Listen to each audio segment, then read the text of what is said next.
Hello दोस्तों, मैं रीमा श्रीवास्तव स्वागत करती हूं आपके अपने चैनल आसान हिंदी में। आज हम लोग पढ़ेंगे क्रिया का भाग 3। तो चलिए पढ़ते हैं।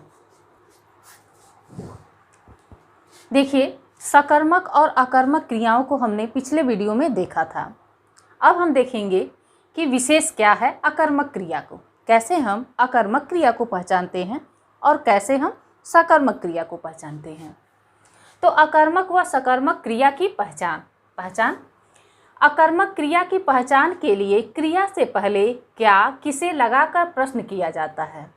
अकर्मक क्रिया को पहचानने के लिए वाक्य में क्या और किसे क्रिया से पहले लगाकर प्रश्न किया जाता है।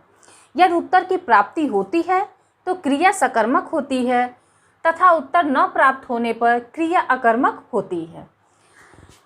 अकर्मक क्रिया की पहचान यह है कि जब हम वाक्य में क्या और किसे प्रश्न करेंगे, किसके पहले, क्रिया के पहले लगाकर, तो वाक्य में हमें जब कोई आंसर नहीं मिलेगा, कोई उत्तर नहीं मिलेगा, तो वहाँ पे अकर्मक क्रिया होगी।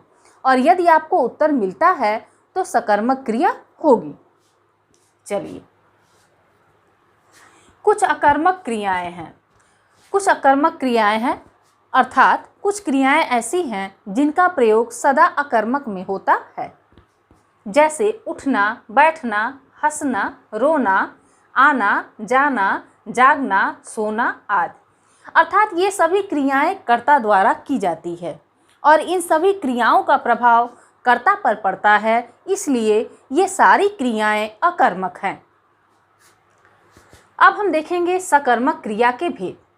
सकर्मक क्रिया के कितने भेद हैं? तो 2 भेद हैं, एक कर्मक क्रिया और द्विकर्मक क्रिया। सकर्मक क्रिया के 2 भेद हैं, एक कर्मक क्रिया और द्विकर्मक क्रिया। एक कर्मक क्रिया किसे कहते हैं? जिस क्रिया का कर्म केवल एक होता है, अर्थात वाक्य में कोई क्रिया है और उसका कर्म केवल एक है, तो उसे एक कर्मक क्रिया कहते हैं, अर्थात उस वाक्य में एक कर्मक क्रिया होती है। जब क्रिया का कर्म एक होता है तो वाक्य में एक कर्मक क्रिया होती है। जैसे माँ खाना बना रही है, तो मात्र एक कर्म है खाना। पिताजी पत्रिका पढ़ रहे हैं, इसमें भी एक ही कर्म है पत्रिका। अर्थात इन दोनों वाक्यों में एक कर्म है क्रिया का, इसलिए यहाँ पर एक कर्मक क्रिया होगी। अब हम देखेंगे द्विकर्मक क्रिया। तो द्विकर्मक क्रिया किसे कहते हैं? जिस क्रिया के 2 कर्म होते हैं। हमने देखा कि एक कर्मक क्रिया में क्रिया का केवल एक कर्म होता है, लेकिन द्विकर्मक क्रिया में क्रिया के 2 कर्म होते हैं और उसे ही द्विकर्मक क्रिया कहते हैं। जब क्रिया के 2 कर्म होंगे, एक वाक्य में क्रिया के 2 कर्म होंगे, तो वहाँ पे द्विकर्मक क्रिया होगी। जैसे सारिका ने सोनम को साड़ी दी। एक तो हो गया कर्म सोनम और दूसरा कर्म हो गया साड़ी। तो यहाँ पर 2 कर्म आपको मिला। सारिका ने सोनम को साड़ी दी। तो सोनम और साड़ी 2 कर्म होने के कारण यह वाक्य द्विकर्मक क्रिया का है। दादी ने बच्चों को कहानी सुनाई। यहाँ पर भी 2 कर्म है, बच्चों और कहानी।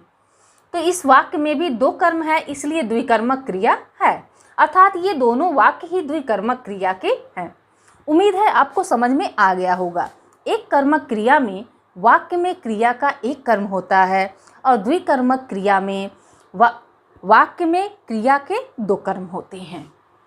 कुछ सकर्मक क्रियाएं, जैसे हमने ऊपर देखा था कि कुछ अकर्मक क्रियाएं थी, वैसे ही कुछ सकर्मक क्रियाएं हैं जिनका प्रयोग सदैव सकर्मक में होता है, अर्थात क्रिया के साथ कर्म होना जरूरी है। ऐसी क्रियाएं हैं खाना, पीना, पढ़ना, लिखना, लेना, देना, देखना, सुनना, कहना आदि। ये सभी क्रियाएं सकर्मक होती हैं, अर्थात इन सभी क्रियाओं के साथ कर्म वाक्य में मौजूद होता है, इसीलिए इनका प्रयोग सदैव सकर्मक क्रियाओं में होता है। विशेष क्या है? देखिए, विशेष है द्विकर्मक क्रियाओं में एक कर्म सजीव तथा एक कर्म निर्जीव होता है। हमने देखा एक कर्मक क्रिया में क्रिया का एक कर्म होता है, लेकिन द्विकर्मक क्रिया में क्रिया के 2 कर्म होते हैं। जिनमें एक कर्म सजीव होता है और एक कर्म निर्जीव होता है। जैसा कि आपको विशेष में बताया गया है कि द्विकर्मक क्रियाओं में एक कर्म सजीव तथा एक निर्जीव होता है। इसमें मुख्य कर्म निर्जीव तथा गौण कर्म सजीव होता है। ध्यान रखेंगे, जो द्विकर्मक क्रियाएं हैं इनमें मुख्य जो कर्म होता है वह निर्जीव होता है और गौण सजीव होता है। द्विकर्मक क्रियाओं में दो कर्म जो होते हैं, एक निर्जीव होता है, एक सजीव होता है, लेकिन मुख्य जो है वह निर्जीव होता है और गौण जो होता है वह सजीव होता है। उम्मीद है क्रिया के बारे में आप लोग यहाँ तक अच्छे से समझ लिए होंगे। चलिए अब हम इसके आगे देखते हैं। सहायक क्रिया। जब किसी पूर्ण वाक्य को पूर्णतः पूर्ण करने के लिए कोई शब्द लगा दिया जाता है तो वहाँ सहायक क्रिया होगी।